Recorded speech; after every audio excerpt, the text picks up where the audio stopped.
আসসালামু আলাইকুম। আমি ডাক্তার নাজমুল। আজকের স্ক্রিনে যেই ছবিটা দেখতে পাচ্ছেন ও হচ্ছে আজকে আমাদের পেশেন্ট। এবং আপনারা দেখতেই পাচ্ছেন যে কন্ডিশন কতটা ভয়াবহ ছিল ওর। মানে আপনারা যদি প্রথম অবস্থায় কোনো একটা রোগের ট্রিটমেন্ট না করান, পরবর্তীতে দেখবেন যে এটার কন্ডিশন এতটাই বাজে হয়ে যাবে যে তখন আগে যদি ওষুধ লাগতো খুব অল্প, এক্ষেত্রে অনেক অনেক বেশি টাকার ওষুধ লাগবে। এবং আপনাকে ম্যানেজমেন্ট পারপাসেও হচ্ছে অনেক বেশি কষ্ট দিবে। এই জন্য হচ্ছে আমি সবসময় আপনাদেরকে একটা ব্যাপার সাজেস্ট করি যে যখনই আপনারা দেখতেছেন যে কোনো একটা রোগ তৈরি হয়েছে, নিজে নিজে অপেক্ষা করবেন না যে হ্যাঁ এটা হয়তো বা ঠিক হয়ে যাবে, বা এই ব্যাপারটা হয়তো বা অটোমেটিক পারপাসে ভেটের কাছে নেওয়ার দরকার নাই, এটা নর্মালি এরকম হয়ে থাকে। এই ব্যাপারগুলোকে আসলে প্রশ্রয় দেওয়া উচিত হবে না। কোনো ধরনের সমস্যা যদি আপনি অ্যাবনর্মালিটিস দেখেন এক্ষেত্রে সাথে সাথেই ভেটের সাথে কথা বলবেন। হ্যাঁ, হোক সেটা নর্মালি একটা ঘটনা, কিন্তু তারপরেও তো আপনি ব্যাপারটা প্রথম অংশে মানে একটা সেফ জায়গায় থাকতে পারতেছেন যে না, এটা নিয়ে আসলে চিন্তা করার কারণ নাই, ভেট তো আপনাকে বিস্তারিত বলেই দিচ্ছে। তো আমাদের এই পেশেন্টের ক্ষেত্রেও এরকম হয়েছে যে প্রথম অবস্থায় ওনার ব্যাপারটাকে সেরকম গুরুত্ব দেয় না, আস্তে আস্তে ফুলতে ফুলতে দেখেন মুখটা আসলে কতটা অংশ ফুলে গেছে এবং সিভিয়ার একটা হচ্ছে এখানে ইনফেকশন আছে। এই ঘটনাটা কারণটা যদি জিজ্ঞেস করেন যে স্যার হঠাৎ করে আসলে কেন এরকম হয়েছে, এটা আসলে হঠাৎ করে না। এইখানে প্রথম অবস্থায় হচ্ছে ওর গলার এই অংশের এখানে একটা অ্যাবসেস তৈরি হয়েছিল, কিন্তু ওইখানে ব্যাকটেরিয়াল লোড এত বেশি পরিমাণেই ছিল যে এটা আসলে পুরোটার ভিতরে ছড়াই গেছে মুখের একটা পাশ। এবং আপনারা দেখবেন যে এটার দিন দিন সাইজে আরো বড় হচ্ছে কিন্তু। এবং একদম ভিডিও লাস্ট অংশে আমি হচ্ছে ট্রিটমেন্ট করার পরে বর্তমান কি পরিস্থিতি আছে সেটাও আপনাদের জন্য রেখে দিচ্ছে। এটা অনেকাংশেই কমে গেছে তখন।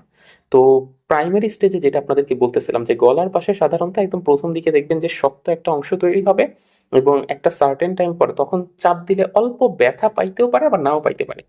কিন্তু তারপরে যখন দেখবেন যে কিছুদিন পরে এই জায়গাটা নরম হয়ে গেছে এবং নরম হয়ে এটা নিজের থেকে ওপেন হয়ে যেতে পারে। আপনারা কিন্তু খেয়াল করছেন যে এটার উপরের অংশে কিন্তু একটা মুখের মতো আছে, যেই জায়গা দিয়ে নাকি ভেতর থেকে যে পুষগুলা ছিল ওই পুষগুলা বের হয়ে আসতেছিল। তো সাধারণত দেখা যায় যেসব বিড়ালগুলো একটু বাহিরে যায় ওদের ক্ষেত্রে এই সমস্যাটা খুবই কমন। এবং ওদের ক্ষেত্রেই এই বাহিরের বিড়ালের সাথে মারামারি হোক বা কোনো হচ্ছে আঁচড় খেয়ে বা কোনো ধারালো অংশের সাথে গুতা টাইপের কিছু লেগে যেমনি হোক, আলটিমেটলি ইনফেকশন এজেন্ট এই জায়গায় আসে এবং পরবর্তীতে এরকম অ্যাবসেস লাইক এরকম কন্ডিশন তৈরি হয়। এখন এই জায়গাটাকে প্রাইমারি স্টেজে কিন্তু এটার সাথে আরো আদার্স কিছু লক্ষণ থাকতে পারে। যেমন প্রাইমারি স্টেজে অ্যাবসেস যখন থাকবে তখন আপনি দেখবেন যে ও খাওয়া দাওয়া বন্ধ করে দিচ্ছে।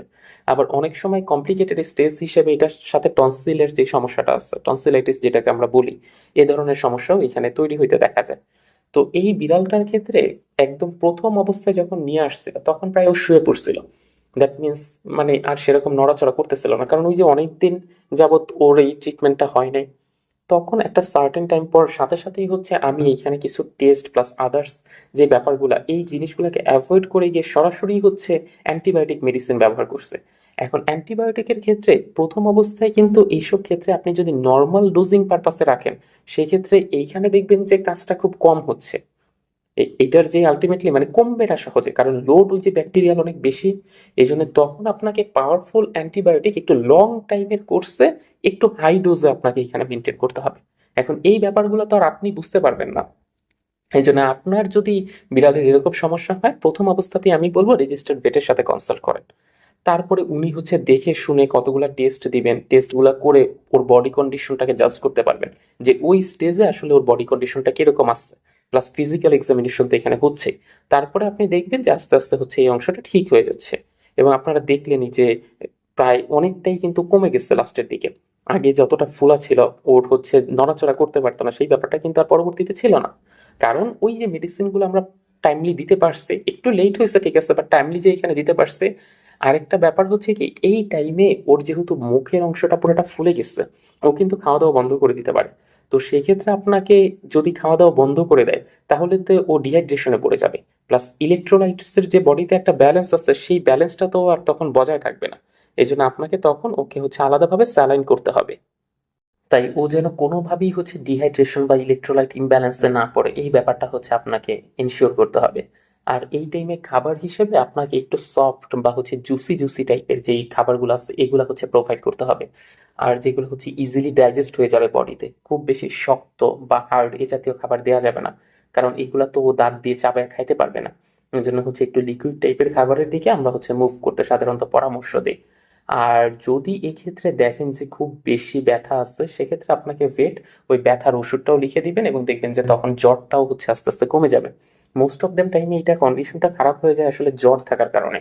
প্রচন্ড পরিমাণে কাঁপুনি দিয়ে জ্বর আসে, যার কারণে হচ্ছে ওই খাবার দাবার বন্ধ করে দেয়, প্লাস হচ্ছে আদার্স যে অ্যাক্টিভিটিস গুলো ছিল সেগুলো হচ্ছে বন্ধ করে দেয়। ওই জন্য প্রথম অবস্থায় আপনাকে অ্যান্টিবায়োটিক প্লাস হচ্ছে ব্যথার ওষুধ এই বিষয়গুলা হচ্ছে আপনাকে এনশিওর করতে হবে। তাহলেই দেখবেন আস্তে আস্তে ও সুস্থ হয়ে যাবে। ধন্যবাদ সবাইকে।